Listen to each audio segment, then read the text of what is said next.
The central theme to the play is revenge.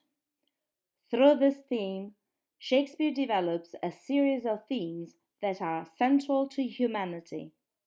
Revenge is actually the first theme to be introduced. The first scene of Hamlet begins with the appearance of the ghost of the late King Hamlet. The ghost tells him that his uncle Claudius murdered him and that Hamlet must avenge him. This also leads to another theme, the relationship between father and son.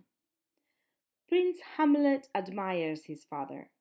He has idealized him, both as a father and as a king, as we can see from this passage. So Hamlet is in Gertrude's room, in his mother's room.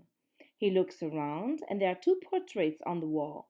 One is his father's, and the other one is his uncle's. And he tells his mother, "Look at those two pictures, the portraits of two brothers." He points at his father's painting. "Look at the grace that was on this brow. Hyperion's curls, the bearing of Jove himself, an eye like Mars to threaten and command, the postures of a Hermes, the messenger of the gods, just landed on a high hill, qualities and a form that every god seemed to stamp his seal on, to give the world assurance of a great man. This was your husband." So here Hamlet is giving his father the characteristics of gods, of ancient Rome and ancient Greece gods. Linked to the themes of revenge and the relationship between father and son is honor. Even the soliloquy deals with the concept of honor. When Hamlet asks, "Is it nobler to act or to remain passive?" Nobler means honorable because nobility and sense of honor are linked together. Another theme is the relationship between mother and son. Hamlet is disgusted at the idea of his mother having sex with her brother in law 2 months after the death of King Hamlet. To explain the difficult relationship between Hamlet and his mother Gertrude, we should read this passage in Act 3, Scene 4. Again, they are in Gertrude's room. Gertrude says, "Oh, Hamlet, you have cut my heart in two." And Hamlet answers, "Oh, throw away the worse half and live more purely with the other part. Good night. But don't go to my uncle's bed. Appear virtuous, even though you are not. Avoid temptation tonight, and that will make it easier to abstain the next time, and even easier the next." Then there is the theme of love, as love between Hamlet and Ophelia, friendship, as between Hamlet and Horatio, and Hamlet's inability to communicate.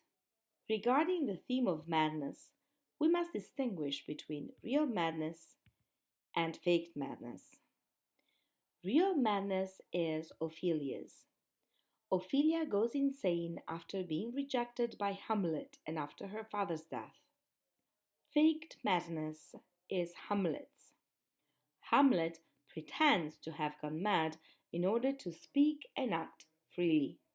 The theme of appearance versus reality involves both Hamlet and Claudius. Hamlet pretends to have gone mad to hide his real intent. Claudius, on the other hand, appears to be a worthy king, but in reality he is only a murderer. So both Hamlet and Claudius are wearing a mask. The theme of appearance versus reality also emerges in the play within the play, where reality is revealed through fiction. In his famous soliloquy, Hamlet debates the choice between action and inaction, but also the meaning of life and life after death. After all, he did not kill Claudius when he had the chance to, because Claudius was praying, and Hamlet feared that if Claudius died while praying, when his soul was at its more pure, he would go directly to heaven. In Claudius, we find the theme of corruption linked to ambition and power lust, sete di potere. Finally, there is a very important theme that Shakespeare dealt with several times, and that is regicide. Regicide, regicidio, was the worst possible crime because the king was God's representative on earth. The king ruled by divine right. So you might have noticed that Shakespeare does not describe the regicide directly. He talks about it, it's the ghost that describes it. The regicide is also described in the play within the play, but not when it actually happened, because regicide was an unspeakable crime. In this slide, you will find the difference between avenge, revenge, and vengeance.